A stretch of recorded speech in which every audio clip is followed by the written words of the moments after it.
You know, there is this pervasive trap that I think almost everyone falls into at some point. It's the waiting room of life. We tell ourselves, I'll act confident when I get that promotion, or I'll walk like a leader when I actually have a team, or I'll feel successful when the bank account hits 7 figures. We are constantly waiting for permission from the universe to feel good about ourselves. Oh, absolutely. It's the external validation trap. We treat confidence like it's a reward for success, rather than the prerequisite for it.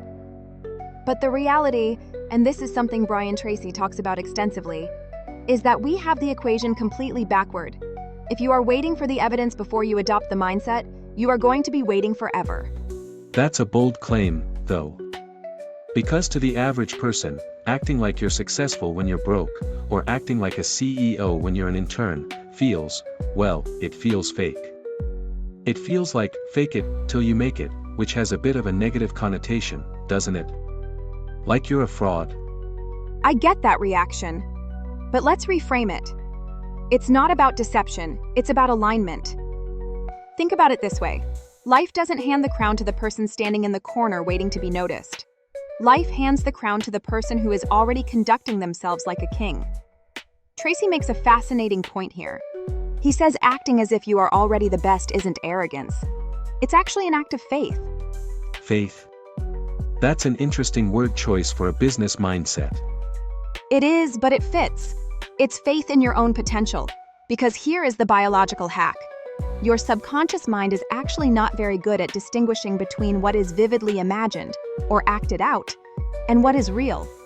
If you walk with your head high, speak with absolute certainty, and handle problems without flinching, your brain starts to say, "Oh, I guess we are this person now." You aren't tricking others. You are training yourself. So, it's reverse engineering your character. Instead of feelings leading to actions, actions dictate feelings. Precisely. The feeling of confidence comes after the action of confidence. It's a lagging indicator. If you wait to feel ready, you freeze. But if you ask yourself, how would the best person in my field walk into this room? And then you just physically do that. Your internal chemistry shifts. Your posture changes, your testosterone goes up, your cortisol goes down. You become that person in real time. Let's dig into the specifics of that look and feel. Because the text mentions something about how a leader walks versus a follower. It's not just about wearing a nice suit, right? No, the suit is superficial. It's the energy. Ask yourself, how does a true leader walk? They don't shuffle. They don't look at the floor. They walk with purpose. When they speak, they don't end every sentence with a question mark, looking for approval. They speak with certainty. And here is the crucial part. When they face a problem, they don't victimize themselves. Right, the why me versus the what now mentality. Exactly. The person acting as if views a crisis completely differently. If you see yourself as the best, a failure isn't a stop sign. It's just part of the training montage. It's fuel. Tracy uses the metaphor of a boxer. When a champion takes a hit, he doesn't think, I'm weak. He thinks, this is part of the fight, and I'm going to hit back harder. That resilience is key. But I want to touch on the social aspect of this. Because if I suddenly start walking around with my chest out and speaking with authority, isn't there a risk of backlash? Won't people say, who does he think he is? Oh, they definitely will. In fact, if you don't get some side eye or some criticism, you probably aren't changing enough. When you start acting big, it makes people who are playing small very uncomfortable. It holds a mirror up to their own lack of ambition. They might call you arrogant. They might say you're unrealistic. That's the crab bucket mentality, right? They try to pull you back down. 100%. But here is the secret. People doubt what they see until the results make it impossible to ignore. And even more importantly, and this is a deep psychological truth, humans are attracted to certainty.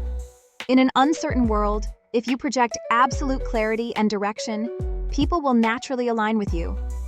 They will trust you. You become a magnet for opportunity, not because you have the results yet, but because you signal that you are going somewhere worth going. So, by acting the part, you actually signal to the marketplace, to clients, bosses, partners, that you are a safe bet. Yes, you are signaling reliability. But I want to be very clear about something because this is where people mess up. Acting as if doesn't mean pretending you know things you don't know. It doesn't mean lying about your resume. Right, that's just fraud. Exactly. Acting as if you are the best means adopting the habits of the best. It means showing up on time or early. It means your workspace is organized. It means you treat your body with respect. It means you keep your promises. It's the discipline that happens in the dark. I love that distinction. It's not about the swagger, it's about the standard. Ideally, it's both. But the standard sustains the swagger. You know, the text mentions that greatness is built brick by brick. The person acting like the best doesn't despise the small days. They don't need a round of applause every time they send an email. They derive their validation from their own internal code of conduct. They know they gave 100% even if nobody saw it. That is what builds real, unshakable confidence. It's interesting because this shifts the timeline. We live in such an instant gratification culture. Everyone wants the viral moment. But this philosophy seems to require a lot of patience. It requires aggressive patience. You are acting with urgency today, but you are patient for the result. The average person tries this for a week, doesn't see $1 million in their account, and quits. They say, "See, it doesn't work." But the person with the mindset of a master understands that this is an identity shift, not a tactic. You do it until it becomes who you are. So eventually, you aren't acting anymore. That's the goal. Eventually, the mask eats the face in the best possible way. You wake up one day and realize you aren't forcing the posture anymore. You just stand tall. You aren't forcing the discipline. You just naturally do the work. That's when the external reality snaps into alignment with your internal reality. I want to go back to something you mentioned about responsibility. Because usually, when we hear about people acting like they are the best, we think of ego. But you framed it as a responsibility to oneself. It is. It's the responsibility to maximize your potential.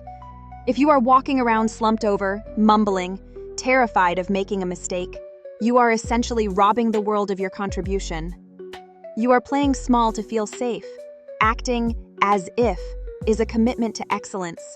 It's saying, I respect myself and my vision enough to show up as a professional even before the paycheck matches the effort. That's powerful.